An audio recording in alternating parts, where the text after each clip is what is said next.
ನಾವು ಏಕೆ ಒಂದು ಕ್ಷಣದ ಯೋಚನೆಯಲ್ಲಿ ಹಿಂದೆ ತಿರುಗುತ್ತೇವೆ? ಏನಾದರೂ ಮರೆತಿರಬಹುದು ಎಂಬ ಮರುಕಳಿಸುವ ಮಾತು ಸದ್ದು ಮಾಡುತ್ತಿದೆ ಅಂತಾನ? ಅಥವಾ ನಮ್ಮ ಮನಸ್ಸು ಮರೆತು ಹೋದ ಒಂದು ಸಣ್ಣ ನೆನಪಿರಬಹುದಾ?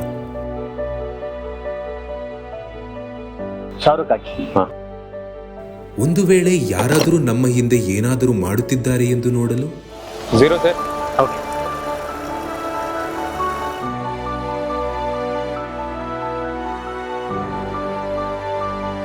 ನಮ್ಮ ಹೃದಯಕ್ಕೆ ಹತ್ತಿರವಿರುವ ಆ ಪ್ರೀತಿಯ ಮುಖವನ್ನು ಕೊನೆಯೊಮ್ಮೆ ನೋಡಲು?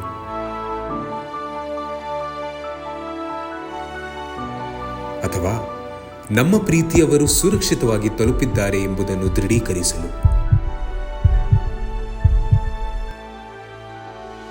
ನಮ್ಮದನ್ನು, ನಮ್ಮ ಜನರನ್ನು, ನಮಗೆ ಅತ್ಯಂತ ಮುಖ್ಯವಾಗಿರುವುದನ್ನು. ಮೇಡಮ್ ರೈಡ್ ಎಂಡ್ ಪೇಮೆಂಟ್ ಆಗಿದೆ. Okay madam, thank you. A gentle reminder for you to please check and take all your belongings before you leave. Madam ನಿಮ್ಮ ಛತ್ರಿ ಇಲ್ಲೇ ಬಿಟ್ಟಿದ್ದೀರಾ? ಅಕ್ಕ bag. Oh shit. Thank you so much. Okay madam, thank you. ಒಮ್ಮೆ ಹಿಂತಿರುಗಿ ನೋಡಿ, ನಮ್ಮ ಗ್ರಾಹಕರು ನಮ್ಮವರೇ.